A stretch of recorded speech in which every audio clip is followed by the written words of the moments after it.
আসসালামু আলাইকুম ওয়া রাহমাতুল্লাহি ওয়া বারাকাতুহু। নাহমাদুহু ওয়া নাস্তাঈনুহু ওয়া নাস্তাগফিরুহু ওয়া না'উযু বিল্লাহি মিন শুরুরি আনফুসিনা ওয়া মিন সাইয়্যাতি আ'মালিনা। من يهده الله فلا مضل له ومن يضلل فلا هادي له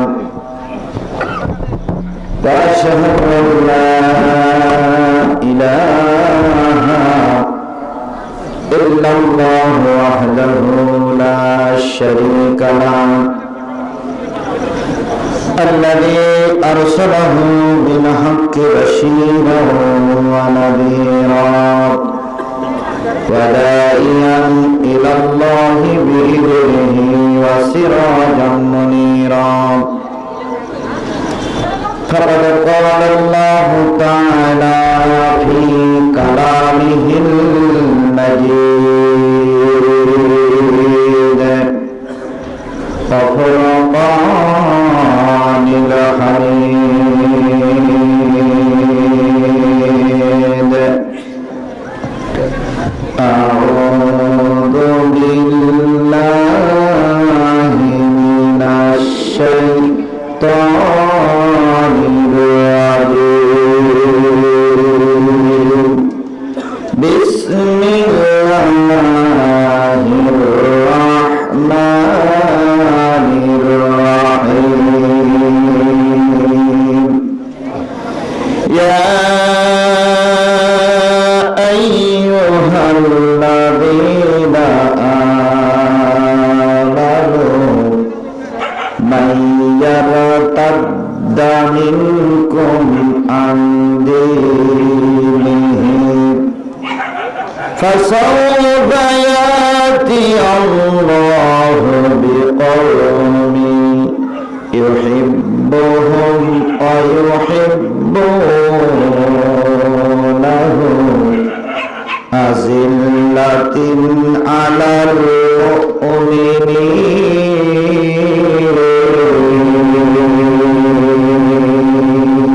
المؤمنين أعزة على الكافرين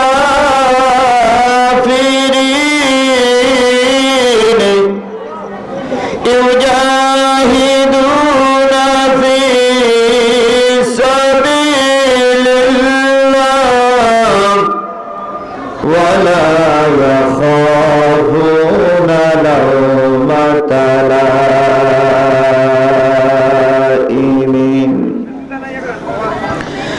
ذلك فضل الله يؤتيه من يشاء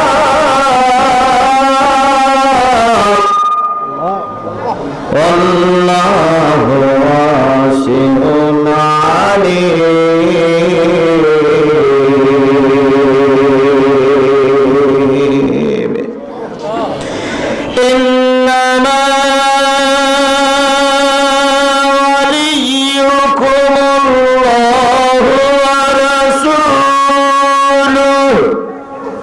والذين آمنوا الذين يقيمون الصلاة ويؤتون الزكاة وهم راكعون.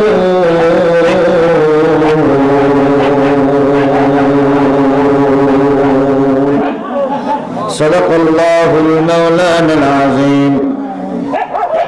وأما الثاني حديث قال النبي صلى الله عليه وسلم لا يؤمن أحدكم حتى أكون أحب إليه من والده وولده والناس أجمعين.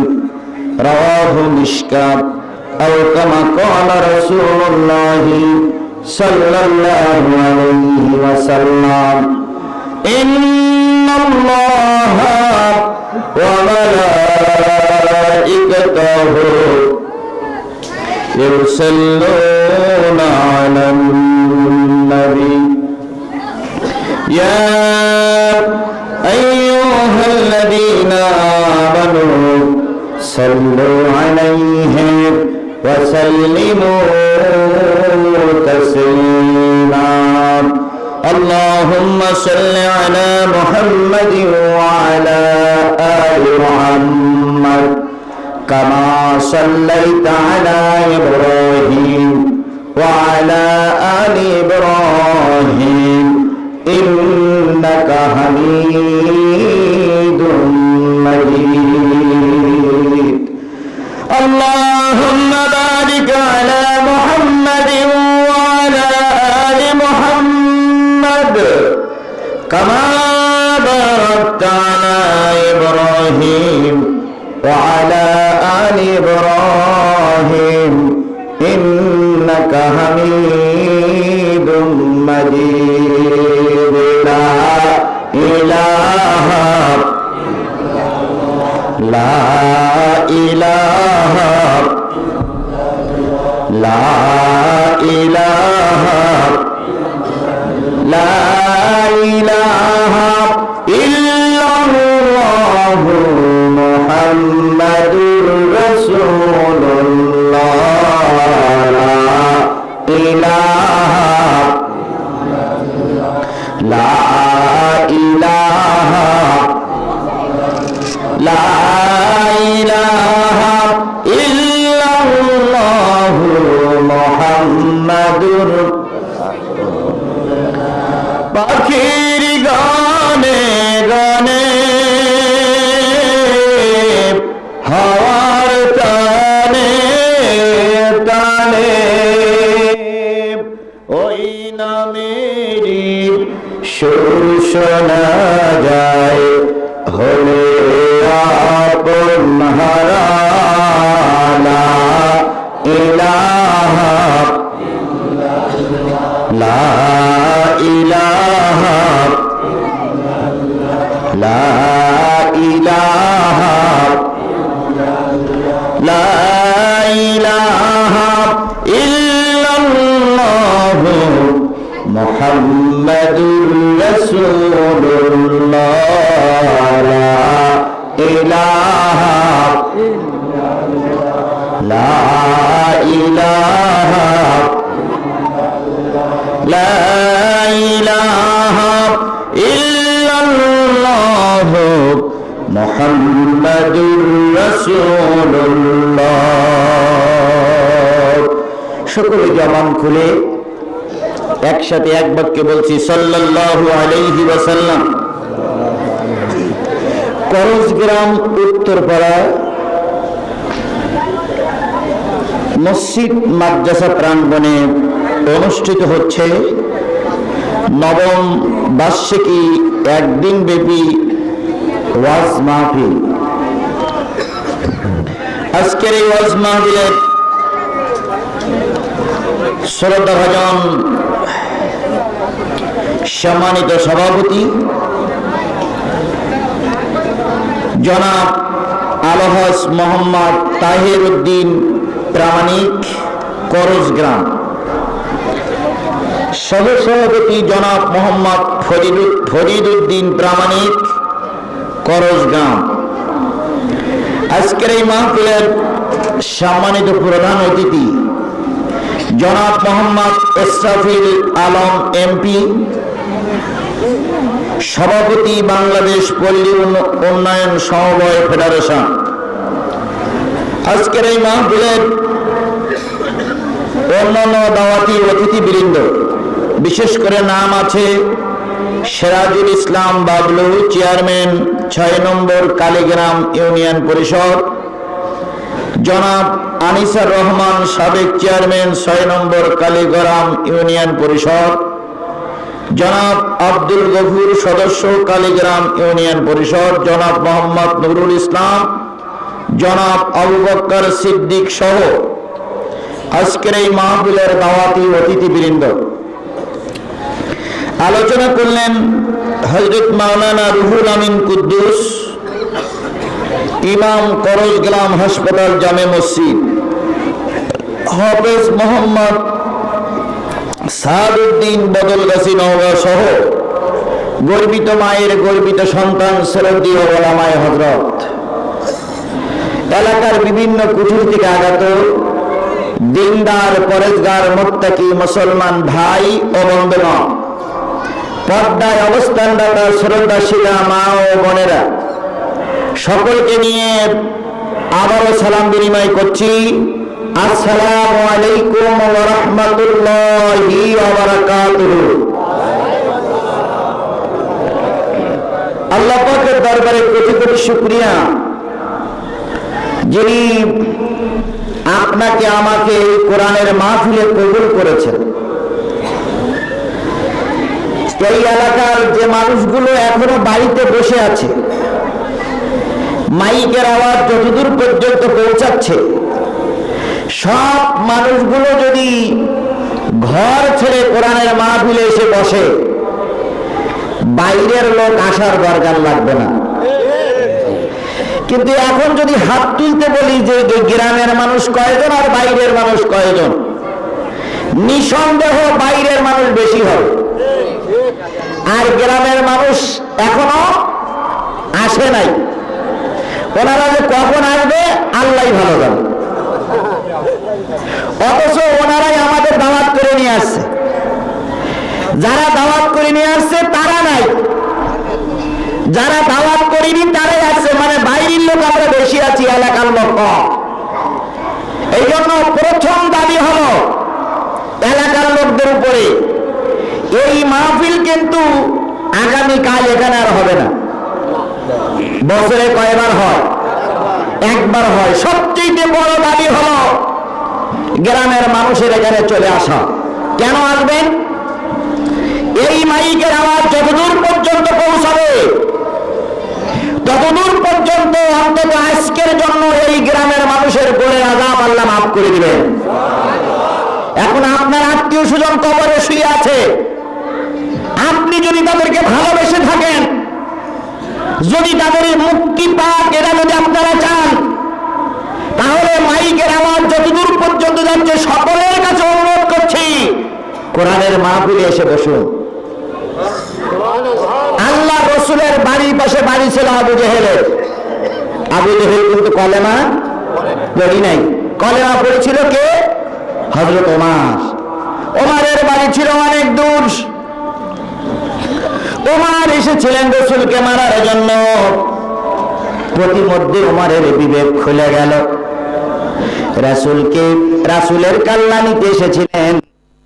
রাসূলের কাল্লা না নিয়ে নিজের কাল্লা রাসূলের কাছে বিক্রি করে দিয়ে গেলেন।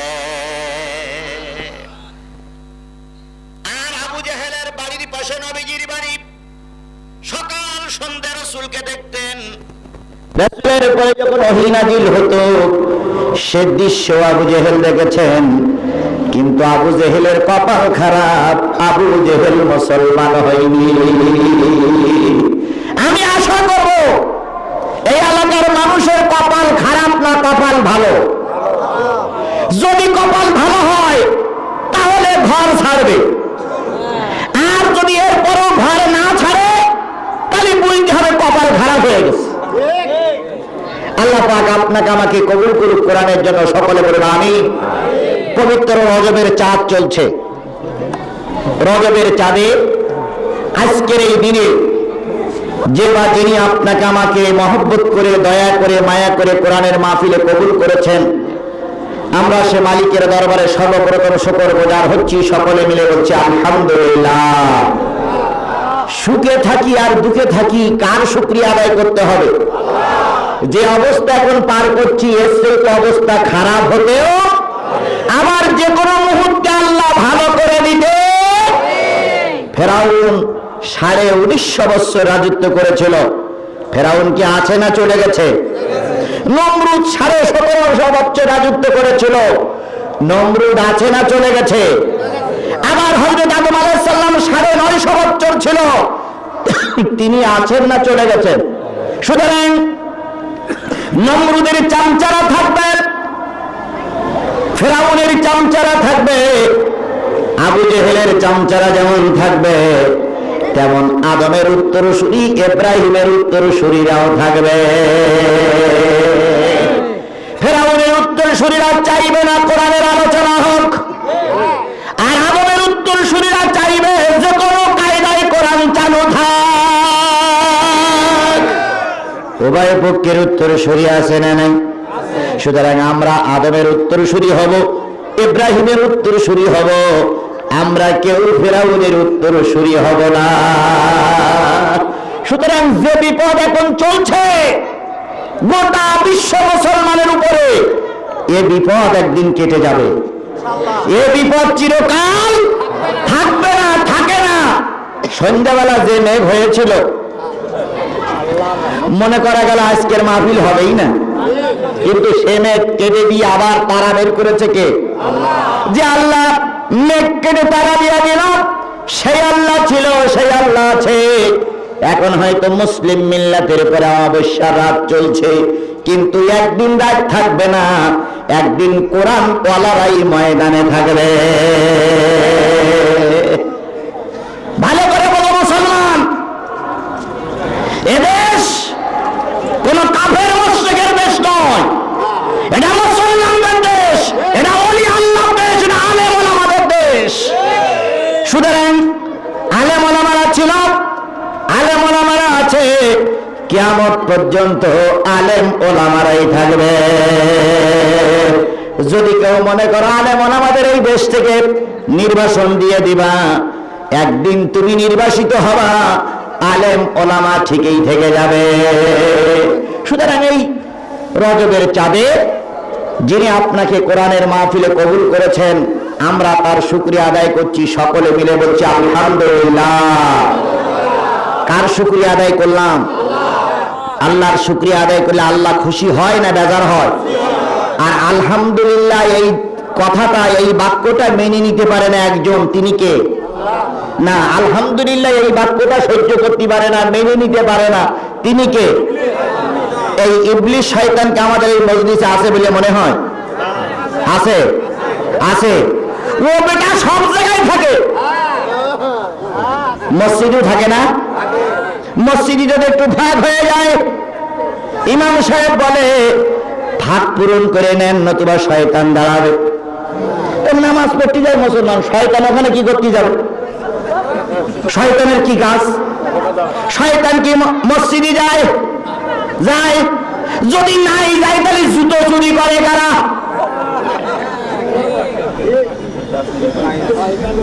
মুসলমান কি জুতো চুরি করতে পারে? তাহলে ওখানেও শয়তান, এখানেও শয়তান। যদি বলেন হুজুর কই শয়তান, এখন ডাইরেক্ট তো কারো বলা যাবে না তুই শয়তান, কাজে কর্মে পরিণত হতে হবে। সেটা কি? আলহামদুলিল্লাহ বললে আল্লাহ খুশি হয়, আলহামদুলিল্লাহ বললে শয়তান খুশি হয় না, শয়তান মেনে নিতে পারে না, শয়তান বেজার হয়। এবার আলহামদুলিল্লাহ বলার সময় ডাইনে বামে সামনে তাকাবেন, যদি জবান না খোলে তাহলে বুঝতে হবে ইবলিসের ভিতরেও আছে। বৃক্ষ তোমার নাম কি? ফলে পরিচয়, ফলে একটু দেখে নেই। আলহামদুলিল্লাহ এই শব্দটা কি কোনো নেতার নাম? আলহামদুলিল্লাহ এই শব্দটি কি কোনো দুনিয়ার কোন বাহাদুরের নাম? আসমান জমিনের একাচ্ছত্র মালিক তিনি হচ্ছেন আল্লাহ, আর তার শুকরিয়া স্বরূপ সকলে মিলে এবার বলছে আলহামদুলিল্লাহ। আসসালামু কাবলুল, কথা বলার আগে কি দাও? সালাম দাও। কিন্তু আমরা আগে কথা বলি নাই, তারপর সালাম দেই। ভাই কেমন আছেন? আসসালামু আলাইকুম। কিন্তু শব্দটা কি হবে? আসসালামু আলাইকুম ভাই কেমন আছেন। কিন্তু আমাদের সমাজ হয়ে গেছে উল্টা। আর সালাম যদি ভোটের সময় হয়, সালাম নিয়ে পারাই ভাব, ভোট শেষ সালামও শেষ। তবে নেতারা যে কায়দায় সালাম দেয় ওই কায়দায় উত্তর দিলি নেতাও গুনাহগার, যারা উত্তর দেবে তারাও গুনাহগার। সালাম এখন একটা স্টাইল হয়ে গেছে, সালামালাইকুম সালামালাইকুম সালামালাইকুম, মানে স্টাইলের সালাম। কিন্তু আসলে সালামটা ওরকম হবে না। আসসালামু আলাইকুম। তাহলে সুখে থাকেন দুঃখে থাকেন শুকরিয়া আদায় করবেন কার? আমরা যে অবস্থায় আছি এই অবস্থায় শুকরিয়া আদায় করব কার? হযরত মুসা আলাইহিস সালাম নাম শুনেছেন না ভাই? সবাই জানে মুসা আলাইহিস সালামের কথা। হযরত মুসা আলাইহিস সালাম সকালবেলা ঘরের থেকে বাহির হয়ে আল্লাহর কাছে বলতেছেন, আল্লাহ আমাকে একটা জান্নাতি মানুষ দেখাও। কি মানুষ দেখাও?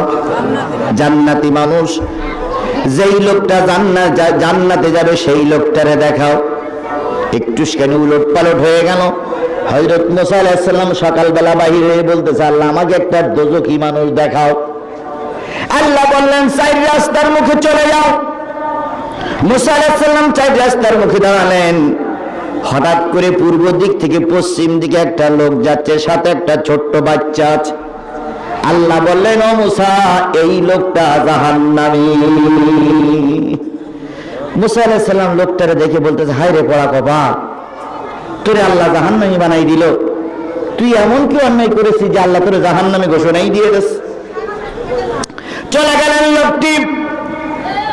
জামানার পয়গম্বর মুসা কালিমুল্লাহ সন্ধ্যাবেলায় বলতেছে, আল্লাহ আমাকে একটা জান্নাতি মানুষ দেখাও।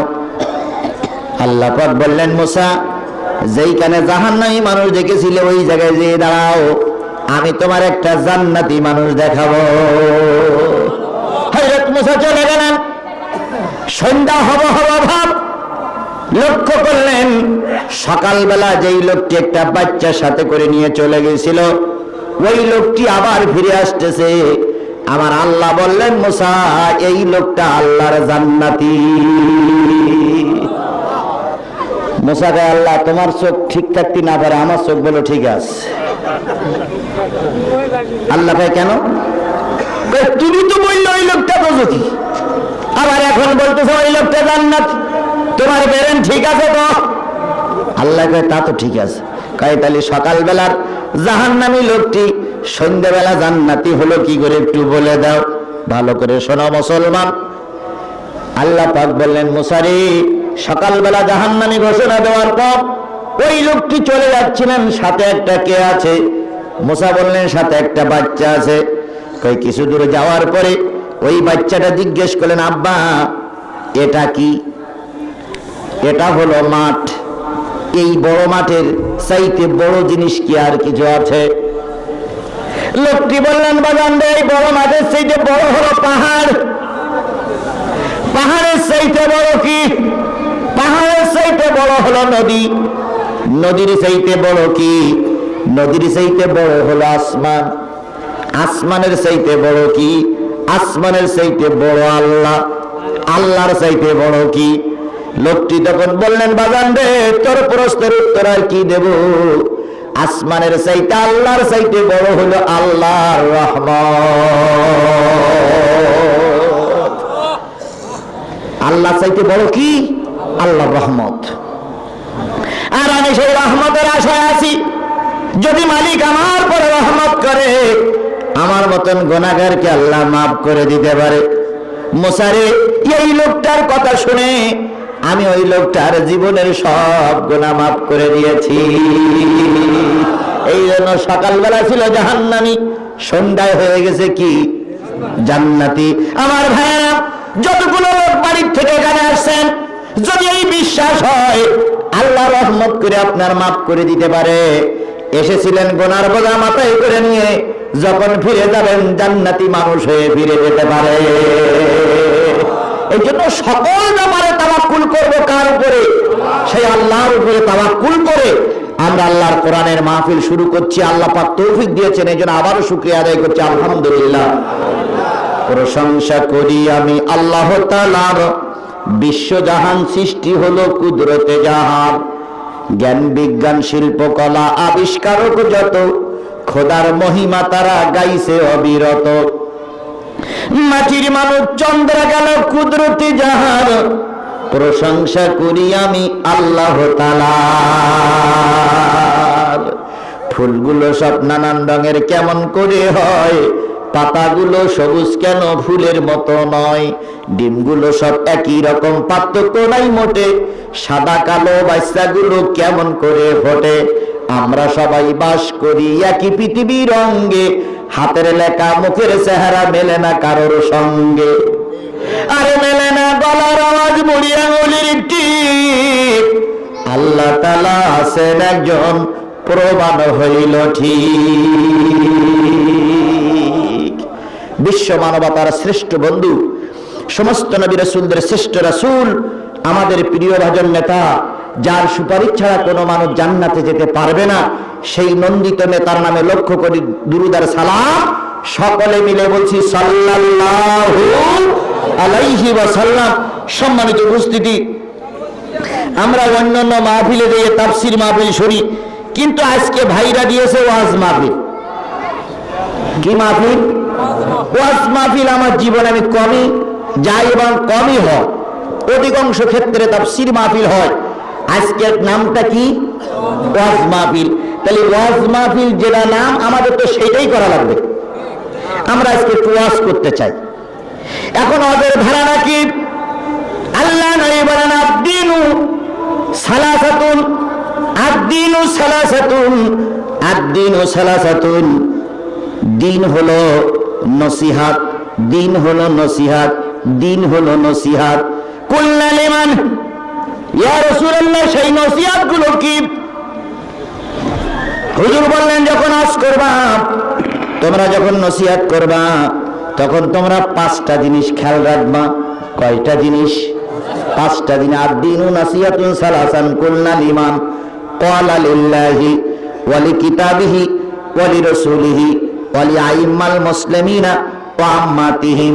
যখন নসিহাত করবা, ওয়াজ করবা, যে যে পক্ষের লোক হোক না কেন, ওটা তোমার দেখার বিষয় নয়।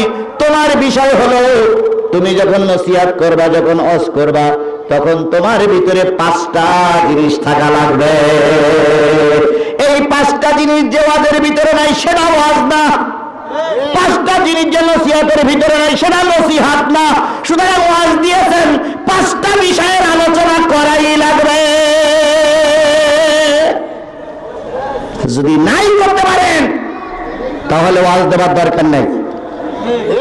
ওয়াজের ভিতরে কয়টা বিষয় থাকা লাগবে? ক্বালা লিল্লাহ, প্রথম কথা হবে আল্লাহর কথা। আল্লাহর কথা ওয়াজের ভিতরে থাকা লাগবে। ক্বালা লিল্লাহি ওয়া লিকিতাবিহি, যে কিতাব নিয়ে আমি আপনাদের সামনে দাঁড়িয়েছি, বসেছি, এই কিতাবের আলোচনা অবশ্যই ওয়াজের ভিতরে থাকা লাগবে। 2 ঘন্টা ওয়াজ করলেন, 3 ঘন্টা ওয়াজ করলেন, কোরআনের কোন আয়াত ওয়াজের ভিতরে নাই। এরকম ওয়াজ আমাদের সমাজে আছে না নাই? জোরে বলেন আছে না নাই? এই ওয়াজ শোনার পক্ষে লোক বেশি না কম? বেশি। কি যে ওয়াজ করে, কোরআনও থাকে না, হাদিসও থাকে না, তারপরে ওই ওয়াজ মানুষ মনোযোগ সহকারে শোনে। আর যাওয়ার সময় বলে, কি ওয়াজ যে শুনলাম রে বাবু, এ ওয়াজ জীবনেও শুনিনি। আর একজন জিজ্ঞেস করে, কি ওয়াজ? কইছে বলার মতন না। কই কত প্রকার? আরে সব ওয়াজ। তো কোন কোরআন কোন হাদিস থেকে বলেছে? কই তা আমার মনে নেই। আবার আমাদের সমাজে যখন কিতাবের কথা হয়, কোরআনের কথা হয়, হাদিসের কথা হয়, তখন কিছু নেতারা কয় এটা কোরআন হাদিসের কথা হচ্ছে না। তখন আরেকজন কয় কোরআন হাদিসের কথা যদি না হয়, তাহলে তুমি একটু কোরআন হাদিসের কথা বলো। নেতা তখন কয় হুজুর যে কোরআন শরীফ বের করে পড়তেছে, ও কি আমি পড়তে পারি? নেতা পড়তে পারে না, কিন্তু নেতা হুজুরদের ভুল ধরতে পারে। এরকম নেতাও আমাদের সমাজে আছে না? আমি আমার ভাষায় বলি, এখন আর গাই গরুতে দুধ দেয় না, এখন এড়ি গরুতে দুধ দিয়ে বেড়াচ্ছে। যদি বলেন হুজুর এরা কি করে সম্ভব? তাই যদি সম্ভব না হয়, আলেমরা কথা বলবে, আলেমদের ভুল আলেমরা ধরবে, কিন্তু আলেমদের ভুল এখন আলেমরা ধরে না। আলেমদের ভুল ধরিয়ে বেড়েছে ভ্যানওয়ালা। পাইলট প্লেন চালায়, আর রিক্সাওয়ালা যদি বলে এই পাইলট তোর প্লেন চালানো হচ্ছে না, তাহলে পাইলটের গলায় দড়ি মারা উচিত। কথা বোঝেন নাই? কথা বোঝেন নাই? আজকে আলেম আমাদের ভুল আলেম আমরা ধরতেছে না। আলেম আমাদের ভুল তারাই ধরতেছে যারা বলতেছে লাকুম দীনুকুম ওয়ালিয়া দিন, বুখারীর হাদিস। লাকুম দীনুকুম ওয়ালিয়া দিন কি বুখারীর হাদিস? কোরআনের আয়াত তা জানে না, ওনারা হুজুরদের কাটি দিয়ে বেড়াচ্ছে। তাহলে ওয়াজের ভিতরে প্রথম কথা থাকবে কার? 2 নম্বর কথা থাকবে কার? কিতাবিহি। কুল্লা লিমান ক্বালা লিল্লাহি ওয়া লিকিতাবিহি ওয়া লিরাসূলিহি। ওয়াজের ভিতরে অবশ্যই রাসূলের কথা থাকবে। গেল কয় নম্বর? ওয়া লিআইম্মাতিল মুসলিমিনা উম্মাতিহি। ওয়াজের ভিতরে সাধারণ মানুষের উপকারে আসে এমন কিছু নসিহত থাকবে, আর ওয়াজের ভিতরে নেতাদেরও কথা থাকবে। এই 5টা জিনিসের সমন্বয় হলো কোরআনের ওয়াজ। তাহলে এই জাতির কাছে, এই কাফেরের কাছে আমি দাবি করতে চাই, আমাকে আপনারা দাওয়াত করে নিয়ে আসছেন কিসের ওয়াজ করার জন্য? আমাকে আপনারা দাওয়াত করে নিয়ে আসছেন কিসের কথা বলার জন্য? তাহলে কোরআনের কথা বলতে যদি হয়, আমার এই কোরআনের কথার ভিতরে কয়টা জিনিস থাকা লাগবে?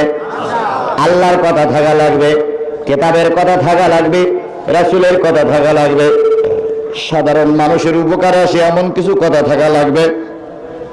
আর নেতার নেতৃত্ব, নেতা কোন প্রকার হবে, নেতারা কিভাবে সমাজে নেতৃত্ব দেবে, এ কথাটাও এই ওয়াজের ভিতরে থাকা লাগবে। এখন যদি কেউ মনে করেন হুজুর এই 5টা জিনিসের 3টে বলেন আর 2টো বলেন না, অথবা যদি মনে করেন 4টে বলেন আর 1টা বলেন না, অথবা যদি মনে করেন 2টো বলেন আর 3টে বলেন না, তাহলে ওয়াজ মাহফিল দেওয়ার দরকার নাই। এবার আসুন, যদি মনে করেন হুজুর কথাগুলো আপনি অন্য জায়গায় বলেন, এখানে বলেন না, এরকম হতে পারে না যে হুজুর আরো তো 10 জায়গায় ওয়াজ করেন, 9 জায়গায় বলবেন, এই জায়গাটা বলবেন না। যদি আপনার কথা শুনে আপনার মন মতন আমি ওয়াজ করে যাই, ফলটা কি দাঁড়াবে ভালো করে শোনো। আমার আল্লাহ বলতেছেন, ইন্নাল্লাযীনা ইয়াকতুমুনা মা আনজালাল্লাহু মিনাল কিতাব ওয়া ইয়াশতারুনা বিহি সামানান কলিলা উলাইকা মা ইয়াকুলুনা ফি বুতুনিহিম ইল্লান নার ওয়া লা ইউকাল্লিমুহুমুল্লাহু ইয়াওমাল কিয়ামাতি ওয়া লা ইউযাক্কিহিম ওয়া লাহুম আযাবুন আলীম। নিশ্চয় যারা গোপন করে আসমান থেকে নাজিলকৃত কিতাব, কিতাবের কথা যারা গোপন করে, আসমান থেকে যে কিতাবটা নাজিল হইল সেই কিতাবটার নাম কি? এই কিতাব যারা গোপন করে, বিনিময়ে পকেট ভরে টাকা নেয়, পেট ভরে খেয়ে যায়। আর কোরআনের কথাগুলো কি করে না, বলে না, প্রচার করে না, যে কোনো কায়দায় হোক, হয়তো রাষ্ট্রীয় ক্ষমতার চাপে পড়ে, অথবা নেতাদের চোখ রাঙানির চাপে পড়ে, অথবা মাহফিল বন্ধ হবে সেই ভয়ে, অথবা কেউ হুজুরকে অপমান অপদস্থ করতে পারে এই ভয়ে, যদি পেট ভরে খেয়ে যায়, পকেট ভরে টাকা নেয়, আর আল্লাহর কিতাবের কথা যদি না বলে, আমার আল্লাহ বলেন ওই হুজুর পকেটে যা নিয়ে গেল, পেটে যা ঢুকাই গেল, আগুন ছাড়া অন্য কিছু ঢুকালো না। এরকম যে কোনো একজনের কথা অনুযায়ী আল্লাহর হক কথাগুলো গোপন করা হুজুর আমাদের সমাজে আছে না নাই? জোরে বলেন আছে না নাই? বিশ্বাস করো, বাংলাদেশের যতগুলো বক্তা আছে, যতগুলো ইমাম আছে, যতগুলো হুজুর আছে, সব হুজুররা যদি কোরআনের সেই কথাগুলো বলতো, কোন আলেমের রক্ত দিয়ে বাংলার জমিন লাল হতো না। এক হুজুর কোরআনের সত্য কথা বলে, আর এক হুজুর পিছনের দিক থেকে লেজ ধরি টানে, যে এত রিস্ক নিয়ে কথা বলার কি দরকার। এরকম মৌলবী আমাদের সমাজে। আল্লাহ বললেন খেয়ে যাও, নিয়ে যাও, উলাইকা মা ইয়াকুলুনা ফি বুতুনিহিম ইল্লান নার। ভালো করে শোনো, ভালো করে শোনো হুজুর, পেটের ভিতরে যা ঢুকালে আগুন ছাড়া অন্য কিছু ঢুকালে না। তাহলে পেটের ভিতরে যদি আগুন ঢোকে, তাহলে মাথাটা জান্নাতে যাবে নাকি? পেটের ভিতরে আগুন ঢোকা মানে আমিও কোন জায়গায়? ওয়ালা ইউকাল্লিমুহুমুল্লাহু ইয়াওমাল কিয়ামাতি। কিয়ামতের দিন আমার আল্লাহ তার সঙ্গে কথা বলবে না। ওয়ালা ইউযাক্কিহিম, তারে আল্লাহ পবিত্র করবে না। ওয়ালাহুম আযাবুন আলীম, তার জন্য রয়েছে কঠিন আযাব। তাহলে ওয়াজ হবে কয়টা বিষয়ের উপরে? এই 5টা বিষয়ের কোন একটা বিষয় যদি আমি গোপন করে যাই, কিয়ামতের দিন আল্লাহ আমার সঙ্গে কথা বলবে না, আমার আল্লাহ দোজখে ঢুকায় দেবে, আমার জন্য কোনো পবিত্রতা হবে না। তাহলে আমারও যদি আল্লাহ দোজখে দেয়, আমার সঙ্গে কোন কোন লোক দোজখে যাবে?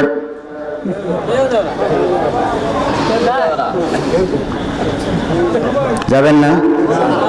আমার সবচেয়ে প্রিয় হলো আমার মা, তাই না ভাই? সবচেয়ে প্রিয় হলো আমার সন্তান, সবচেয়ে প্রিয় আমার বাবা। আল্লাহ পাক বলতেছেন ইয়াউমা ইয়াফিরুল মারউ মিন আখি, সেদিন এমন একটা দিন হবে ভাই ভাইয়ের সাপোর্ট করবে না। আপনি তো করজ গ্রামের কোথাও কোন ব্যক্তি নিজের ভাইয়ের পক্ষে থাকবে? ইয়াউমা ইয়াফিরুল মারউ মিন আখি ওয়া উম্মিহি, এরপরে সন্তান বড় আশা নিয়ে মার কাছে যাবে, মা অন্যায় করে সম্পদ জোগাড় করে তোমার দিয়েছিলাম, এখন জাহান্নামে হয়ে যাচ্ছি, মা তুমি আমার জন্য একটু নেকি দাও। মা বলবে তোর মতন সন্তান আমার দরকার নাই। তাহলে মা পরিচয় দিল না, ভাই পরিচয় দিল না, আবিহি পিতা পরিচয় দেবে না, বানিহি সন্তান পরিচয় দেবে না, সাহিবাতিহি স্ত্রী পরিচয় দেবে না, কেউ যখন কারোর পরিচয় দেবে না, আপনিও তখন আমার পাশে থাকবেন, আপনি আমার পাশে থাকবেন।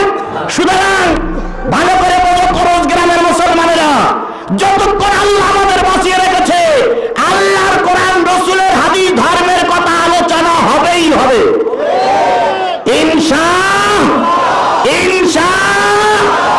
এখন আমি আমার ধর্মের কথা বলবো। কোরআনের সূরা মায়েদার 54, 55, 56, 57 4টা আয়াত পড়েছি। এই 4টা আয়াতের পরে ভিত্তি করে আলোচনা হবে। আমার আলোচনা যতক্ষণ চলবে ততক্ষণ আপনাদের থাকা লাগবে। রাজি আছেন আপনারা? রাজি আছেন? যারা যারা রাজি নেই তারাই কেবল চলে যাক। এখন রাজি যারা নেই তাদের বোঝার লক্ষণ কি? আল্লাহ পাক বলেন ওয়াইজা তুতলা আলাইহিম আয়াতুনা বায়্যিনাতিন তারিফু ফি ওজুহিল লাযিনা কাফারুল মুনকার। যারা রাজি নেই তাদের আলামত হলো, যখন এই কোরআনের আলোচনা চলবে ওর ভিতরে যারা কাফের আর মুনাফিক আছে, দেখবা তাদের মুখগুলো মলিন হয়ে গেছে। তাহলে কোরআন হাদিসের আলোচনা শুনলে যাদের মুখ মলিন হয়, চেহারার পরিবর্তন হয়, যাদের চেহারা কালো হয়ে যায়, বুঝতে হবে আল্লাহর ভাষা অনুসারে হয় ওরা কাফের না ওরা মুনাফিক। এখন কাফের আর মুনাফিক গুলো কোরআনের মাহফিলে থাকবে, ওরা চলে যাবে। সুতরাং ডাইনি ভাবে খেয়াল করেন, যদি কেউ উঠে চলে যায় তাহলে বুঝতে হবে হয় কাফের চামচাটাই যাচ্ছে না মুনাফিকটাই চলে যাচ্ছে। এখন কাফের আর মুনাফিক এতদিন বোঝা যায়নি, আজকেই বোঝা যাবে। আল্লাহ পাক আপনাকে আমাকে মুসলমানের ঘরে জন্ম দিয়েছেন, শেষ পর্যন্ত থাকার তৌফিক দান করুক, সকলে বলুন আমিন। আরো জোরে আমিন। বন্ধুগণ, তাহলে আমরা ওয়াজ শুরু করি নাকি? আজকে তাফসীর না, আজকে ওয়াজ। তাহলে ওয়াজ আমরা কোন সূরা থেকে পড়েছি? মায়েদা। মায়েদার থেকে আমি আপনাদের সামনে তেলাওয়াত করেছি। তেলাওয়াতকৃত আয়াতগুলোর পরে ভিত্তি করে মূলত ওয়াজ হবে। 6 নম্বর পারার 5 নম্বর সূরা, এক এক করে শোনেন। 6 নম্বর পারার 5 নম্বর সূরা নাম কি? 120টা আয়াত, 16টি রুকু, মদিনায় অবতীর্ণ সূরা সমূহের ভিতরে একটা অন্যতম সূরা, নাম কি বললাম? মায়েদা। 120টা আয়াতের ভিতর থেকে আমরা তেলাওয়াত করেছি কয়টা আয়াত? 5টা আয়াতের পরে ভিত্তি করে কথা হবে। এক এক করে চলে আসি। মায়েদা আরবি শব্দ, মায়েদা শব্দের অর্থ হচ্ছে প্যাকেট ভর্তি খাদ্য।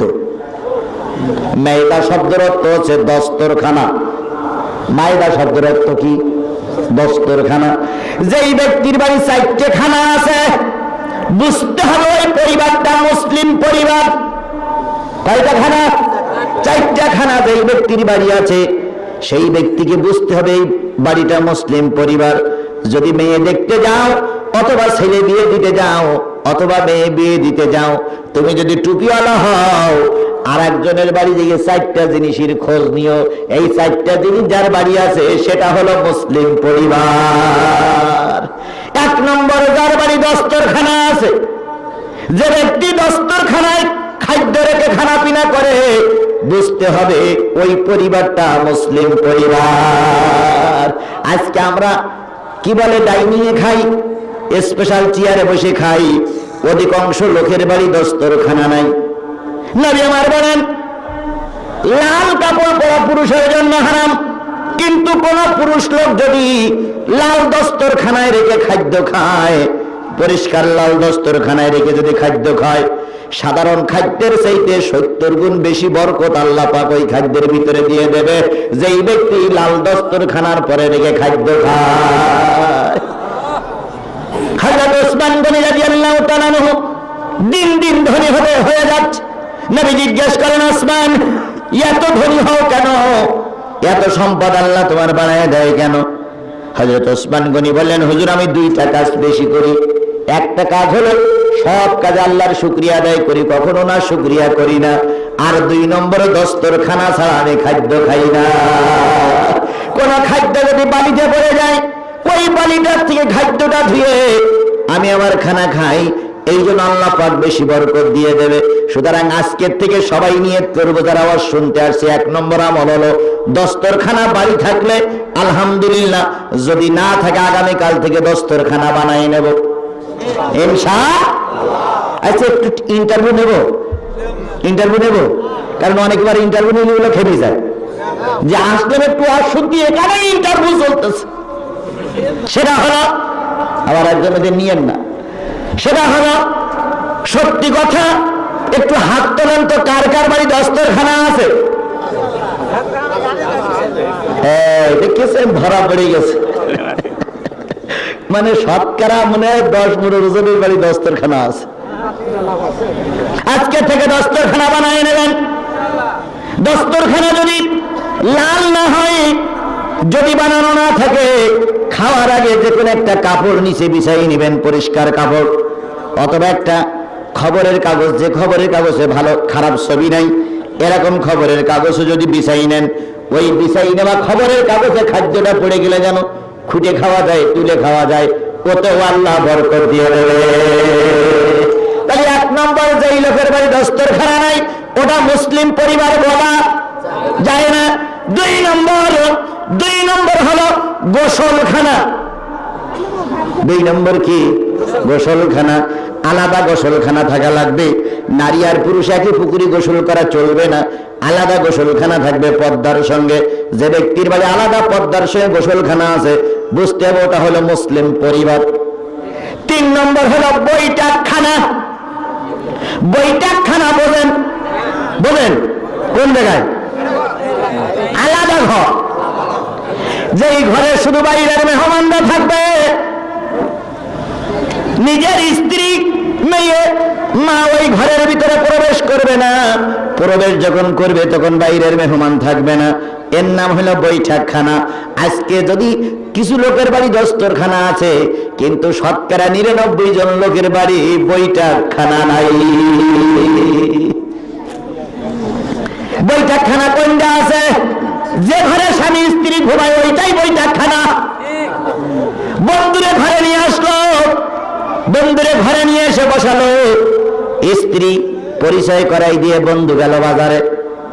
স্ত্রী সকিনা খাতুন আর বন্ধু হলো আব্দুল আলিম সাহেব, 2 জন গল্প করে। আব্দুল আলিম কয়, ভাবি তোমার মতন সুন্দরী স্ত্রী আমি আর কারোর ঘরে দেখিনি, তুমি যা দেখতে সুন্দর, তোমার কথাগুলো ওই রকম সুন্দর। সকিনা তখন কয়, ভাই রে 25 বছর সংসার করলাম তোর ভাইয়ের সঙ্গে, কোনদিন প্রশংসা করিল না, আর তুই 1 ঘন্টায় যে প্রশংসা আমার করলি রে ভাই, তোর সেইটা আপনার কেউ না।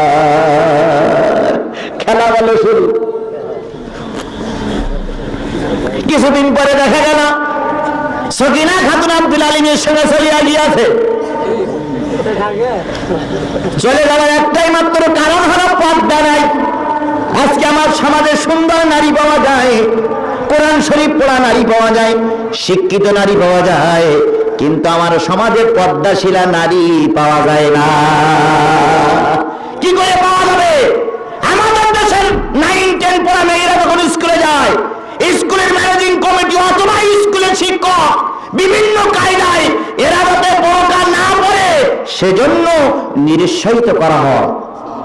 বোরকা পরে গেলে তাদেরকে জঙ্গি বানানো হয়। তারপর আমাদের দেশে 1 মন্ত্রী বলে ফেলেছিল যে যারা খারাপ চেহারা, যাদের চরিত্র খারাপ, তারাই নাকি বোরকার পরে। যদি দেশের ক্ষমতায় যারা থাকে তারাই যদি বক্তব্য দেয়, তাহলে সে দেশে তো বোরকা থাকার কথা নয়। এই জন্য বোরকা পরা করে মৌলবীর ফতোয়া না, বোরকা পরা করে নেতার ফতোয়া না, বোরকা পরে শরীর ঢেকতে হবে, এটা আল্লাহর দেওয়া ফরজ। এই আল্লাহর দেওয়া ফরজের বিরুদ্ধে যারা কথা বলে, ওরা যত বড় নেতা হোক, ওরা মুসলমানের বাচ্চা না।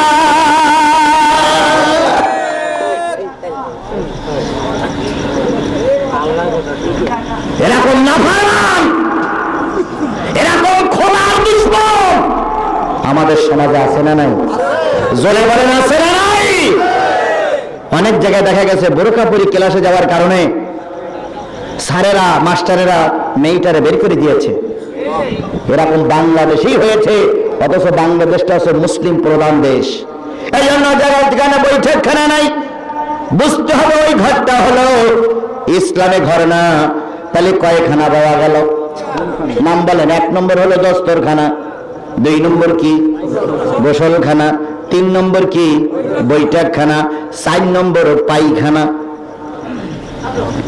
এখন বলে বাথরুম, টয়লেট হলে তাই এই 4টে খানা যার বাড়ি আছে, সেই পরিবারটা কি পরিবার? মুসলিম পরিবার। এই 4টে খানার ভিতরে আজকে একটা খানার আলোচনা হচ্ছে, সেই খানাটার নাম কি? দস্তরখানা। মায়েদা মানে কি? দস্তরখানা। এইবার দস্তরখানা কেন আসলো? হযরত মুসা আলাইহিস সালামের কথা আগের হুজুর আলোচনা করতেছিলেন। মুসা আলাইহিস সালামের সঙ্গে একটা বড় কাফেরের মোকাবেলা হয়েছিল। সেই কাফেরের নাম কি? ফেরাউনের বাচ্চা ফেরাউন। এই ফেরাউনের বাচ্চা ফেরাউনের সঙ্গে মোকাবেলা করেন। ফেরাউনের 6 লক্ষ, 6.5 লক্ষ, 7 লক্ষ বাহিনী সহ ফেরাউন নীল নদে ডুবে মারা গেল। নীল নদে ডুবে যখন মারা গেল, যখন ফেরাউন পানি খায়, তখন আকাশের দিকে তাকাই, কয় ও আসমানের মালিক, ও জমিনার মালিক, ও মুসার আল্লাহ, আমারে পানি খাওয়াও কেন? আমি তো এই সমাজের বড় নেতা। আনা রাব্বুকুমুল আলা, আমি হলাম সবচেয়ে বড় রব, অথচ তুমি আমারে পানি খাওয়াও কেন? ও মুসার আল্লাহ। কার আল্লাহ? মুসার আল্লাহ। আসলে কি আল্লাহ মুসার? জোরে বলেন। আজকে আমাদের ক্রিটিসাইজ করে, ও মৌলবী, তুমি কোন মৌলবী দাওয়াত করে নিয়ে আসছিল? ও মৌলবী তো ওই দলের মৌলবী। এরকম বলা লোক আছে না? এরকম বলা লোক আছে না? তাহলে এ কথাটা ধরে নাও, তোমার ওই কথা হলো মুসার ফেরাউনের কথার মতো। কয় কোরআনে আছে? কোন কোরআনে? ও কোরআন ওরাই লিখেছে, ওদের কোরআন। আসলে কোরআন কি কারো ব্যক্তিগত? এই কথাগুলো ফেরাউনের কথা। এখন বলে দিল, ও মুসা আল্লাহ, আমারে পানি খাওয়াও কেন? আল্লাহ কয়, কোরআনে নোট করে দিল, সেদিন যদি ফেরাউন বলতো আমার আল্লাহ, আমি আল্লাহ ফেরাউন দিয়ে হয়তো বাঁচাইয়ে দিতাম। নীল নদে হাবুডুবু খেয়ে মরে গেল। মারা যাওয়ার পরে ফেরাউনের লাশ কোনো জায়গায় নাই না, পানিতে পচে না, এরপরে কুমিরে খায় না, ডাঙায় উঠে পড়ে আছে, মাটিতে স্পর্শ করে না, কুকুর মাঝে মাঝে এসে গালের ভিতরে ঝেড়িয়ে দেয়। তাহলে ফেরাউনের বাচ্চা ফেরাউন আল্লাহর সঙ্গে নাফরমানি করার কারণে পানিতে নেয়নি, মাটিতে নেয়নি, কুমিরে খায়নি, কুকুরে গাল ভরে প্রস্রাব করে দিয়েছে। আজকেও তুমি ফেরাউনের ভূমিকাকেও পালন করো, খোদার কসম বাংলার জমিনে জনগণ মাটি দেবে না। ফেরাউন ছিল, ফেরাউনের চামচারা এখন আছে না? ফেরাউনের চামচা কারা? যারা মুসার উত্তর সুরিদের সহ্য করতে পারে না, ওরাই হলো ফেরাউনের চামচা। ফেরাউনের চামচাও আছে, মুসার উত্তর সুরিও। মুসার উত্তর সুরির হলো ওলামায়ে হযরত, আর ফেরাউনের উত্তর সুরি হলো কোরআনের দুশমন। কথা ঠিক না বেঠিক? আমার ভাইয়েরা, ফেরাউন নীল নদে ডুবে মারা গেল। মুসা যে দেখে চলে গেলেন, ওই দেশটার নাম হলো সিরিয়া। কোন দেশ? সিরিয়া। সিরিয়ায় যাওয়ার পর মুসার যারা সঙ্গী সাথী ছিল তারা বলল, ও হুজুর, বড় হুজুর, বড় হুজুর। কয় কি? আমরা যুদ্ধ জিহাদ করি, ফেরাউনের বংশধরকে কুপকাত করে এই দেশে আসছি, আমরা এখন আর কাজ করি খাবো না। আল্লাহরে বলো আমাদের পুরস্কার স্বরূপ জান্নাতে খাদ্য পাঠাক। দুটো কারণে মানুষ গুনাহ করে। কয়টা কারণ? একটা হলো পেট, আর একটা হলো যৌবন। এই দুটো জিনিস যদি না থাকতো কোন মানুষ পাশ ফিরে শুতো না। দেখবেন যত অঘটন ঘটে নারীর কারণেই ঘটে, আর যত মারামারি গন্ডগোল গোলযোগ হয় সব পেটের কারণেই হয়। একদিকে পেটের জ্বালায় বছরে 50 লাখ টাকা আয় করে, তারপরেও হয় না। 70 বিঘে জমি আছে তাতেও হবে না, শুধু লোক জমি ভাগি দেওয়ার জন্য শুধু কুলুকুলু করতে থাকে যে কিভাবে লোকের জমি রেস্টি করে দেবো, কিভাবে লোকের জমি ভাগিয়ে দিয়ে দেবো। এইরকম কুলুকুলু করা নেতা আছে না নাই? ওরা কোটি টাকা হলেও পেট ভরে না, ওরা শুধু লোকের তার নেওয়ার জন্য শুধু চেষ্টা করে। আর লোকের সম্পদ ফাঁকি টাকি দিয়ে 90 বছর 80 বছর বয়স হয়ে গেলে উনি যায় হজ করতে, টুপি একটা মাথায় দিয়ে রুমাল একটা মাথায় দিয়ে মসজিদে বলে আমি কিন্তু হজ করি আসছি, আমি কিন্তু হাজ সাহেব। কি সাহেব? হাজ সাহেব। আসলে ও হাজি সাহেব না, হলো হাজ সাহেব। হাজি সাহেব আর হাজ সাহেব কি এক? জোরে বলেন, হাজি সাহেব আর হাজ সাহেব কি এক? যারা পরের জমি ফাঁকি দেয়, যারা ঘুষির টাকা নেয়, যারা সুদির টাকা নেয়, যারা অন্যায় ভাবে টাকা কামাই করে, যারা ক্ষমতায় দিয়ে গরিবের মান শোষণ করে, যারা সরকারি মাল খেয়ে খেয়ে ভুড়ি লতায়, এরা যখন হজ করে এরা তখন হয় হাজ সাহেব। আর যদি একটি হালাল পয়সা উপার্জন করে নিজের উপার্জিত কষ্ট করা পয়সা দিয়ে মক্কা ঘর জিয়ারত করে বাড়ি ফিরে আসে, আল্লাহ নবী বলে এরাই হলো হাজি সাহেব। এবার বলুন তো সমাজে হাজ সাহেব বেশি না হাজি সাহেব বেশি? কি সাহেব বেশি? হাজ সাহেব বেশি, হাজি সাহেব কম। আবার কেউ হাজি সাহেব তাহলে কষ্ট নিয়ে না, আমি কিন্তু বিপক্ষে বলতেছি না ভাই।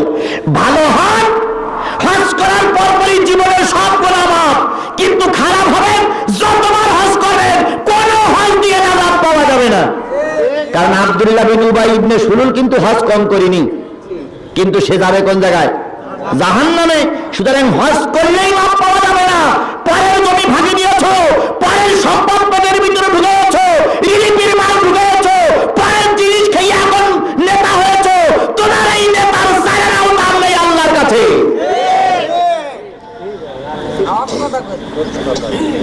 আমার ভাইরা, মুসার অনুসারীরা বললো আমরা আর কি করি খাবো না, কাম করে খাবো না। আল্লাহরে বলে আল্লাহ যেন জান্নাত থেকে খাদ্য পাঠায়, কারণ আমরা ফেরাউনের সঙ্গে যুদ্ধ করেছি, আর কিছু করতে পারবো না। আল্লাহ মুসা আলাইহিস সালাম যে আল্লাহ লাইন খারাপ, কয় কেন? কয় ওরা আর কাম টাম করবে না, কাজ টাজ করবে না, ওরা বলতেছে জান্নাত থেকে খাদ্য পাঠাও। আল্লাহ কয় মুসা তুমি কি বলতেছ? আল্লাহ খাদ্য পাঠানি লাগবে, যদি না পাঠাতে ওরা আমার খেয়ে ফেলবে। আল্লাহ কয় যাও তোমাদের কয় লক্ষ মানুষ? কয় 6.5 লক্ষ। কয় 6.5 লক্ষ, 6.5 লক্ষ মানুষের জন্য 6.5 লক্ষ প্যাকেট আমি জান্নাত থেকে প্রেরণ করলাম। 6.5 লক্ষ প্যাকেট এসে গেল। যেই প্যাকেটটা এসে গেল ওই প্যাকেটের ভিতরে ছিল একটা খাদ্য, খাদ্যটার নাম কি? মান্না সালোয়া। আর যে প্যাকেটে করে খাদ্যটা এসেছিল, যে প্যাকেটের ভিতরে খাদ্যটা রাখা হয়েছিল, ওই প্যাকেটটার নাম হলো মায়েদা। কথা বুঝাতে পেরেছি এতক্ষণ পর? প্যাকেটটার নাম কি? মায়েদার। প্যাকেটের ভিতরে যেটা ছিল সেইটার নাম কি? মান্না সালোয়া। এতক্ষণ পরে কি মায়েদা বুঝাতে পারলাম আমি? এবার আসুন, মায়েদা বোঝানো হয়ে গেল। কোরআন শরীফের কয় নম্বর পারা? 6 নম্বর পারার কয় নম্বর সূরা? 5 নম্বর সূরা। আয়াত কয়টা? না, মোট আয়াত কয়টা? 120টা। 120টা আয়াতের ভিতর থেকে তেলাওয়াতকৃত আয়াত কয়টা? এবার প্রথম আয়াতে চলে যাচ্ছে, আল্লাহ বলতেছেন ইয়া আইয়ুহাল্লাযীনা আমানু মান ইয়ারতাদ্দা মিনকুম আন দীনিহি ফাসাউফা ইয়াতি আল্লাহু বিকওমি ইউহিব্বুহুম ওয়া ইউহিব্বুনাহু।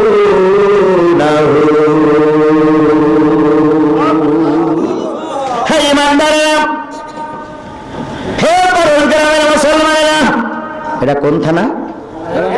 হে রানীনগর থানার মুসলমানেরা, হে নওগাঁ জেলার মুসলমানেরা, হে আদমদিঘির মুসলমানেরা, তোমাদের দ্বারা আদনা থেকে আদনা ঈমান তোমাদের ভিতরে আছে। অর্থাৎ তোমরা যারা ঈমানদার, আখিরাত যারা বিশ্বাস করেছো, পরকাল যারা বিশ্বাস করেছো, আল্লাহ আছে, রসুল আছে, রসুল ছিল, আল্লাহ আছে, আখিরাতে জবাবদিহিতা করতে পারত। তোমরা যারা ঈমানদার তাদেরকে ভালো করে বলি, শোনো, মাইয়ারতাদ্দা মিনকুম আন দীনিহি, তোমাদের দিন, তোমাদের সংগঠন, তোমাদের ধর্ম, তোমাদের রাস্তা, তোমাদের পথ, তোমাদের জীবন ব্যবস্থা থেকে যদি কেউ বেরিয়ে যায়, যদি কেউ চলে যায়, অথবা কেউ যদি মারা যায়, অথবা কারোর যদি ফাঁসি হয়ে যায়, অথবা তোমার দলে কিছু লোক ছিল এখন যদি সেই দলে না থাকে, মন খারাপ করো না, ব্যথা পেও না।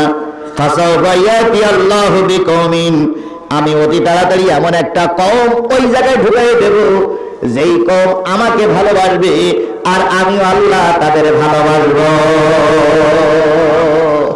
কে বলতেছে? কি বলতেছে? হে ঈমানদারেরা, মন খারাপ করো না। যদি তোমাদের দল থেকে কেউ বেরিয়ে যায়, যদি তোমাদের দল থেকে কেউ মারা যায়, যদি কারোর ফাঁসি হয়ে যায়, অথবা তোমাদের দলে ছিল এখন তোমাদের দলে নাই, তোমাদের সংগঠনে নাই, মন খারাপ করো না, মন ভার করো না, কষ্ট নিও না। এর জন্য ঘরে দরজা দিয়ে বসে থাকো না, ময়দানে নামো। অতি তাড়াতাড়ি একটা গ্রুপ আমি সেই জায়গায় ফিট করে দেবো, যেই গ্রুপটাকে আমি ভালোবাসবো আর তারাও আমাকে ভালোবাসবে। কে বলতেছেন? আল্লাহর কথা কি মিথ্যা হয়? জোরে বলেন, মিথ্যা হয়? আল্লাহর পরে যারা ঈমান আনছে তারা এ কথা বিশ্বাস করেই নেবে। আজকে কত তারিখ ইংরাজি? 26 কি? কত সাল? 2019 সালের 26 মার্চের রাত্রিতে আমরা মাহফিল করতেছি। সারাদিন গোটা দেশে একটা শিরকের মহড়া চলছে। গোটা দেশের মানুষ এখন শিরকে জর্জরিত হচ্ছে। আজকে প্রায় কয়েক কোটি টাকার ফুল বিক্রি হয়েছে, আর সেই ফুলগুলো নিয়ে দেওয়া হলো কোন জায়গায়? শহীদ মিনারে, কাঠের মাথায়, 3 ঠ্যাঙের মাথায় দেওয়া হলো। আমি শহীদ মিনারকে সম্মান করি, শহীদদের সম্মান করি। আজকের এই স্বাধীনতা দিবসে যারা জীবন দিয়েছে, আমরা চাই তারা আল্লাহর জান্নাতি হোক, আমরা চাই তারা জান্নাতের মেহমান হয়ে যাক। কিন্তু জান্নাতের মেহমান হতে গেলে যে পদ্ধতি অবলম্বন করে দরকার, ওই পদ্ধতির বাইরে পদ্ধতি অবলম্বন করে কোনো মানুষকে জান্নাতি বানানো যায় না। গোটা পৃথিবীর সব আলেমরা একমত, শহীদ মিনারে ফুল দেওয়া শিরক। এটা শুধু আমার ফতোয়া নয়, গোটা পৃথিবীর সব আলেমরা একমত, শহীদ মিনার নামক জায়গায় ফুল দেওয়া জায়েজ নয়, শিরক। আজকে আমরা জাতি শিরকের ভিতরে চলছি। এই শিরকের ভিতরে টুপিওয়ালারাও আছে, হুজুররাও আছে, আমরাও আছি। শহীদ মিনারে আজকে দরকার ছিল সূরা ফাতিহা পড়া, সূরা ইখলাস পড়া, দুরূদ শরীফ পড়ে তাদের কল্যাণের জন্য কামনা করা। আল্লাহ, যারা 1971 সালে যারা শাহাদাত বরণ করেছে, আল্লাহ তুমি তাদের মাফ করে দাও। এবার গোটা বাংলাদেশের মুসলমানদের আমি জিজ্ঞেস করি, বলুন তো কয়টা শহীদ মিনারে দোয়া হয়েছে? এখন সওয়াব রেসানির পদ্ধতি সূরা ফাতিহা, সূরা ইখলাস, দুরূদ শরীফ পড়া, কিন্তু এখন বাংলাদেশের শহীদদের জন্য সওয়াব রেসানি হচ্ছে মেয়ে লোক নাচাইয়া। শহীদ মিনারে যাইয়া ঢোল পিটাইয়া শহীদদের রূহের মাগফিরাত কামনা হচ্ছে। এতে শহীদরা আরো জাতির জন্য বদদোয়া করতেছে। এখন এই কথা বললি যদি কারোর মন খারাপ হয়ে যায়, এই কথা বললি যদি কেউ মনে করে হুজুর উল্টোটা বলতেছে, তাহলে ঠেকাবো কি করি? চিকিৎসা তো ডাক্তাররাই বলে, বলেন ঠিক কিনা? সুতরাং শিরক, শিরক, শিরক। কোন মুশরিকি ব্যক্তি কোন শিরক কাজ করে আল্লাহর কাছে নাজাত পাবে না। সুতরাং এখানে যারা আমরা আছি, আমরা সবাই কি দার? জোরে বলেন কি দাস? ইমানদার। আল্লাহ পাক বলেন ইন্নাল্লাহা লা ইয়াগফিরু আন ইউশরাকা মা দুনা যালিকা, আল্লাহ বলেন সব গুনাহ মাফ করব, মুশরিকের গুনাহ আমি আল্লাহ মাফ করব না।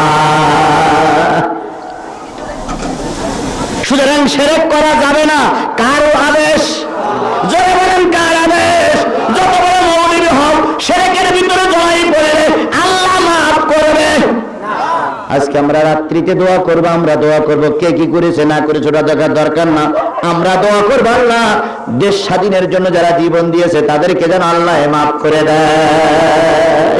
আমরা না মাহফিল শেষে তাদের জন্য দোয়া করব ইনশাআল্লাহ। তাই আল্লাহ পাক বলতে, হে ঈমানদারেরা, তোমরা যারা ঈমান এনেছো, তোমরা যারা কালেমার পরে বিশ্বাস করেছো, কেউ যদি তোমাদের থেকে চলে যায়, অথবা কেউ যদি কারোর যদি ফাঁসি হয়ে যায়, কেউ যদি মারা যায়, ধর্মের পথে ছিল, ধর্মের থেকে যদি কেউ বেরিয়ে যায়, সে কম লোক হোক আর বেশি লোক হোক, চিন্তা করো না, কষ্ট করো না। আব্দুল বিনু ভাই চলে গেছে, তাতে কি হয়েছে? আমি অতি তাড়াতাড়ি এমন একটা গ্রুপ, এমন একটা দল, এমন একদল যুবককে তোমাদের দলের ভিতরে ঢুকাই দেব যারা আমাকে ভালোবাসবে, আর আমি আল্লাহ তাদের ভালোবাসবো। আল্লাহ 1450 বছর আগে যে কথাটা বলেছিল, এখন সেই জিনিসটা প্রতিটা পয়েন্টে পয়েন্টে কাজে লাগতেছে। এখন যে দেশে আমরা বসবাস করছি, এদেশের শতকরা কত পার্সেন্ট মুসলমান? 90% মুসলমানদের দেশে আল্লাহর নিয়ে সমালোচনা করে, রাসূলের বিরুদ্ধে কথা বলে, কোরআনের বিরুদ্ধে কথা বলে। তারা সম্মানের ভিতরে আছে, কিন্তু কোন নেতার বিরুদ্ধে কথা বললে উপায় নাই। চকবাজারে আগুন লাগলো, 100 লোক মারা গেল। সেখানে ইউটিউবে স্টারও দিয়েছে বাংলাদেশের কিছু ছেলেরা, যে চকবাজারে যখন আগুন পুড়ে মানুষ মারা যাচ্ছিল, আল্লাহ তখন মেয়ে লোক নিয়ে ব্যস্ত ছিল। আল্লাহ তখন নারী খেলায় ব্যস্ত ছিল। যারা এই জিনিসটা লিখলো তারা তো এই বাংলাদেশের নাগরিক। আল্লাহ নিয়ে সমালোচনা করলো, রাসূলকে নিয়ে সমালোচনা করলো। জাতি জিজ্ঞেস করতে চায়, ও বাংলাদেশের নেতারা, এরা কেন গ্রেফতার হলো না? কিন্তু আজকে রাত্রি এখান থেকে মাহফিল শেষে আপনি মরহুম দেশের স্থপতি মুজিবুর রহমান সাহেবের বিরুদ্ধে কিছু একটা লিখে দেখেন, আমাদের বাংলাদেশের প্রধানমন্ত্রীর বিরুদ্ধে কিছু একটা লিখে দেখেন।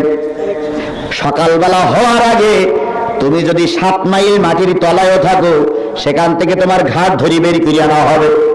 কেন? তুমি নেতার বিরুদ্ধে কিছু লিখলে। আমরা চাই না নেতার বিরুদ্ধে কিছু লেখা হোক, কিন্তু যারা এই আল্লাহর বিরুদ্ধে লিখতেছে, রাসূলের বিরুদ্ধে লিখতেছে, মুসলমানদের দেশের মন্ত্রীদের কথা জিজ্ঞেস করি, তারা কেন গ্রেফতার হয় না? যদি ইচ্ছা করে গ্রেফতার না করে থাকেন, কিয়ামতের দিন আপনারা আল্লাহর কাছে জবাবদিহিতা করা লাগবে। মুসলমানদের দেশে মুসলমানদের বিরুদ্ধে বিষাদগার করা হয়, আর আপনারা সেই তাগাই থাকেন আর বলেন এটা গণতান্ত্রিক অধিকার, গণতান্ত্রিক অধিকার। তাই যে যা পারে লিখুক, কিচ্ছু বলা যাবে না। ঠিক আছে, গণতান্ত্রিক অধিকার যদি হয়, তাহলে আপনি এক দলের নেতা, আমি এক দলের লোক, আমি আপনার বিরুদ্ধে লিখবো, তখন লিখে রাখেন 14 গোষ্ঠী উদ্ধার করে ফেলবো আপনার। সুতরাং আল্লাহর বিরুদ্ধে লিখলো, নবীর বিরুদ্ধে লিখলো, কোরআনের বিরুদ্ধে লিখলো, হাদিসের বিরুদ্ধে লিখলো, এরা যদি গ্রেফতার না হয়, এরা দিন দিন আরো উস্কানি পেয়ে যাবে। এখানে আমরা যেখানে ওয়াজ করছি, এখানে চারিপাশে অমুসলিম অধ্যুষিত এলাকা, এখানে অমুসলিম ভাইরা অনেক আছে। অমুসলিম ভাইরা যারা আছেন, আমি আপনাদের কাছে একটা আগাম সংবাদ দিতে চাই, আপনারা আমাদের দেশের পবিত্র আমানত, আল্লাহর কসম, আল্লাহর কসম, কোন টুপিওয়ালা দিয়ে আপনার ক্ষতি হবে না। যদি কোন টুপিওয়ালা দিয়ে আপনার ক্ষতি হয়, বুঝতে হবে ও টুপিওয়ালার এহকালেও দাম নাই, পরকালেও দাম নাই। কিন্তু আপনার যারা ক্ষতি করতেছে, তারা আপনাদেরকেই সামনে রেখে আপনাদের সর্বনাশ করতেছে। কোন টুপিওয়ালা আপনার সর্বনাশ করবে না, করেনি, করতে পারে না। আমার ভাইয়েরা, আল্লাহ রাব্বুল আলামিন তাই বলতেছে, যদি কোনো দল, যদি কেউ মারা যায়, মন ভার করো না, মন ভার করো না। এখান থেকে 10 বছর আগে হুজুর সত্য কথা বলতো, এখন আর হুজুর সত্য কথা বলে না। জিজ্ঞেস করলি, কয় হুজুর আপনি ইমাম সাহেব মানুষ, 10 বছর আগে খুতবা একরকম বলতেন আর এখন আর একরকম বলেন কেন? কয় বাজান রে, লাইন খারাপ। এরকম লাইন খারাপ বলে পৃষ্ঠা পাল্টাই দেওয়া হুজুর, পৃষ্ঠা পাল্টাই দেওয়া মৌলবী আমাদের দেশে অনেকেই গায়ে পাল্টাইছে, কিন্তু আমি গুনাহগার, আমার এমন নাই, আমি দুর্বল মানুষ। আমি গোটা বাংলাদেশের কিছু কিছু জায়গায়, সব জায়গায় কথা বলে বেড়াই, কিন্তু আমি আল্লাহর পরে কসম করে বলতে পারি, গোটা দেশের মানুষ পরিবর্তন হয়েছে, কেউ না কেউ কারোর কাছে বিক্রি হয়েছে। আমি গুনাহগার, এখনো কারোর কাছে মাথা বিক্রি করিনি। এটা আমি চ্যালেঞ্জ করে বলতে পারি, আমার জীবনের এক ফোঁটা রক্ত যতক্ষণ পর্যন্ত থাকবে, ততক্ষণ পর্যন্ত কোরআনের পক্ষেই থাকবো। কোন বাতিলের কাছে মাথা বিক্রি করে 10 বছর বেঁচে থাকা দরকার না। মৃত্যু হবে না, মৃত্যু হবে না। রানীনগরের মুসলমানেরা ভালো করে শোনো, যদি আল্লাহর কসম এইখানে আমার মৃত্যু লেখা না থাকে, গোটা দৌলতপুর জেলার সব লোক এক হয়ে আমার কিছুই করতে পারবে না। আর যদি মৃত্যু লেখা থাকে, কিছু করা লাগবে না, গাড়ি অ্যাক্সিডেন্ট করিস ইট পাঠান। সুতরাং হায়াতের মালিককে, রিজিকের মালিককে, বাঁচানোর মালিককে, এই বিশ্বাস যার আছে, তিনি প্রথম যা ছিল এখনো তাই থাকবে, ভবিষ্যতেও তাই থাকবে। আল্লাহ পাক আপনাকে আমাকে কবুল করুক, সকলে বলুন আমিন। এবার আল্লাহ পাক বলতে, আযিল্লাতিন আলাল মুমিনিন, যেই গ্রুপটা আসবে এই ধর্মের ভিতরে, কোরআনের ছায়া তলে যারা আসবে, তারা মুমিনের জন্য হবে নরম।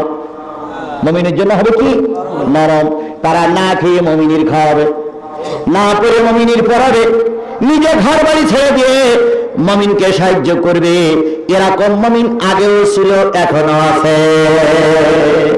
রাসূল সাল্লাল্লাহু আলাইহি সাল্লাম মক্কা থেকে যখন হিজরত করে মদিনায় গেলেন, মদিনায় যারা সাহায্য করেছিল রাসূলের কাফেলাকে, তার নাম কি? আনসার। আনসারেরা কয়েকটা জিনিস দিয়ে রাসূলকে সাহায্য করেছিলেন। 1 নম্বর, যার 2টা বাড়ি ছিল, একটা বাড়ি মুহাজির ভাইয়ের জন্য কি করলেন? ছেড়ে দিলেন। যার 2 জন স্ত্রী ছিল, স্ত্রীর সঙ্গে পরামর্শ করে একজন স্ত্রীকে তালাক দিয়ে আর একজন মুহাজির ভাইয়ের সঙ্গে বিয়ে দিয়ে দিলেন। যার 2টা খেজুর বাগান ছিল, একটা খেজুর বাগান মুহাজির ভাইকে দিয়ে দিলেন। যার 2টা বাহন ছিল, একটা বাহন মুহাজির ভাইকে দিয়ে দিলেন। যার 2টা তরবারি ছিল, একটা তরবারি মুহাজির ভাইকে দিয়ে দিলেন। যার 2টা জিনিস ছিল, একটা মুহাজির ভাইকে দিয়ে দিলেন। এর নাম হলো মুমিনদের জন্য মুমিনের দিল নরম। আজকে যারা আপনারা আছেন, আপনারা কেউ আমার আপন ভাই না, কিন্তু সবাই কি ভাই? দ্বীনি ভাই। আপন ভাইয়ের চাইতে দ্বীনি ভাইয়ের মর্যাদা বেশি। কেমন বেশি? এখন যদি এই বিপদে পড়ে যাই, আল্লাহর কসম, একজন দ্বীনি ভাই আমারে ফেলাই রেখে যেতে পারে না।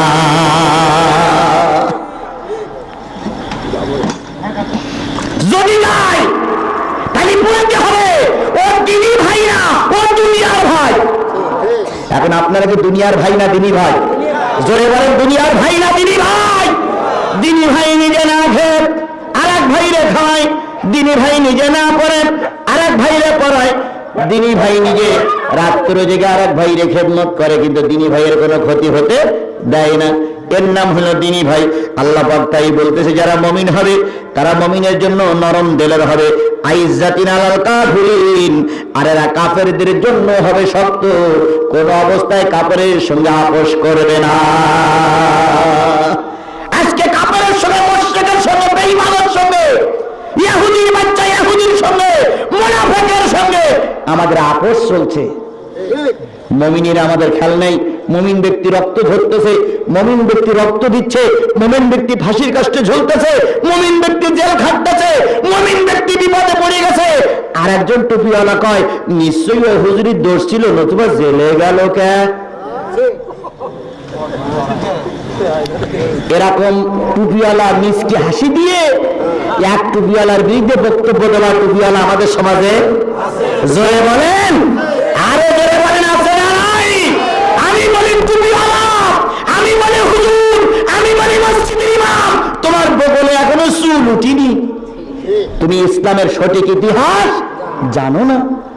যদি বলেন হুজুর ইসলামের সঠিক ইতিহাস কি, আপনি কোরআন পড়ুন, হাদিস পড়ুন, ইসলামের ইতিহাস খুঁজুন, দেখবেন সেখানে পাওয়া যাবে কোন নবী রাসূল জেল খাটিনি এমন কোন নবী রাসূল পৃথিবীতে নাই।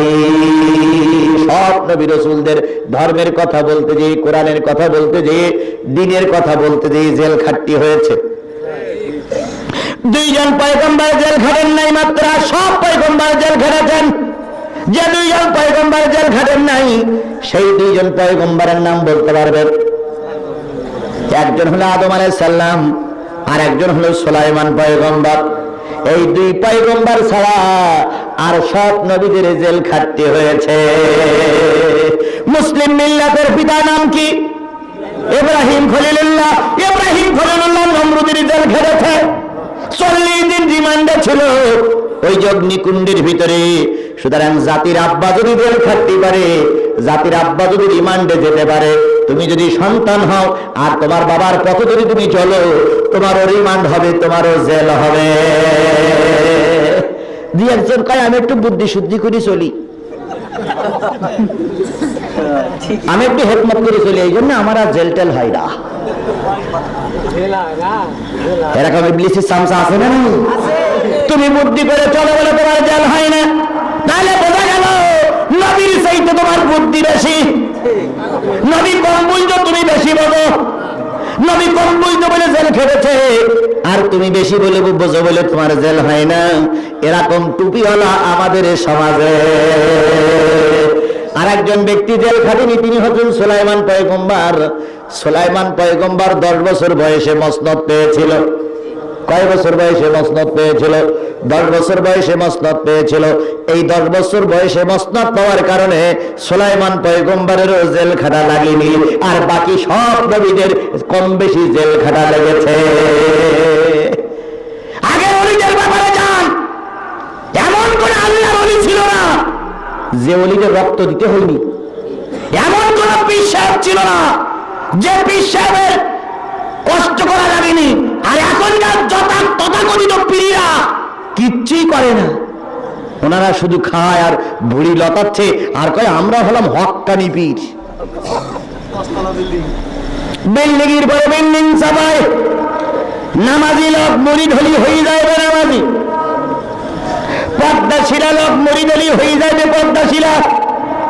পেটে বাচ্চা নাই, মহিলা মুরিদ হয়ে বাচ্চা নিয়ে পীরের দরবার থেকে ফিরে আসে।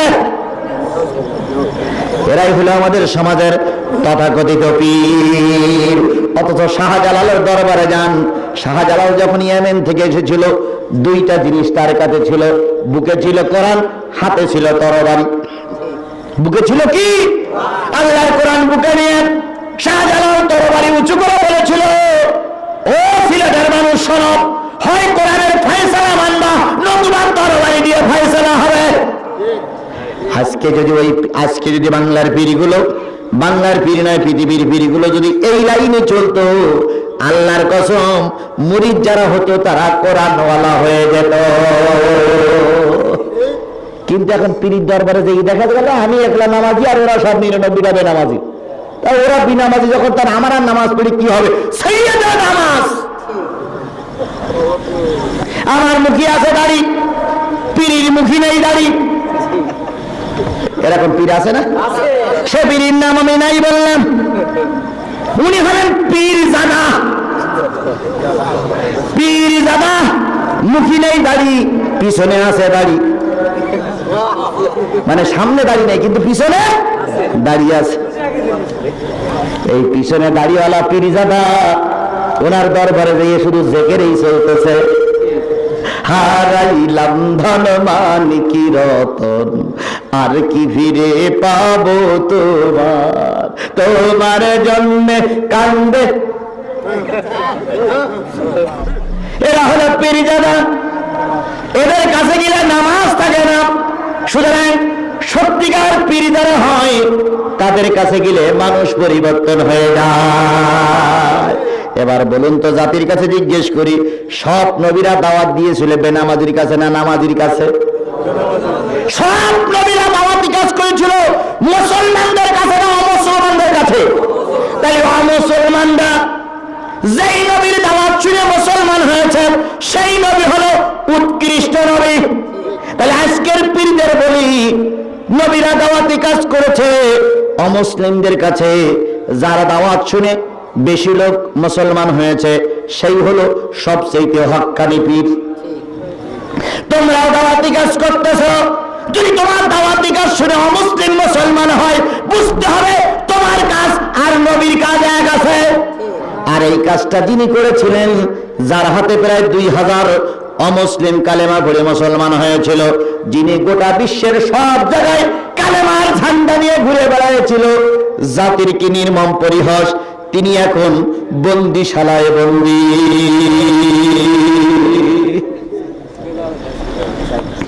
অথচ আমাদের দেশের পীরের অভাব নাই, বক্তার অভাব নাই, মৌলবীর অভাব নাই, হুজুরের অভাব নাই, তারপরে প্রবন্ধকের অভাব নাই, কিন্তু প্রকৃত ইসলাম মেনে চলা লোকের বড় অভাব। আমার ভাই, আল্লাহ রাব্বুল আলামিন তাই বলেন, তারা কাফেরদের জন্য হবে শক্ত, মুমিনদের জন্য হবে নরম। ইউজাহিদুনা ফি সাবিলিল্লাহ, মৃত্যুর আগ পর্যন্ত আল্লাহর কোরআনের জন্য তারা চেষ্টা করবে। ওয়ালা ইয়াখাফুনা লাওমাতা লাইমিন, পরনিন্দুকের পরনিন্দার ভয় তাদের দিলে থাকবে। পাশের লোক কি বলল, কোন চেহারা কি বলল,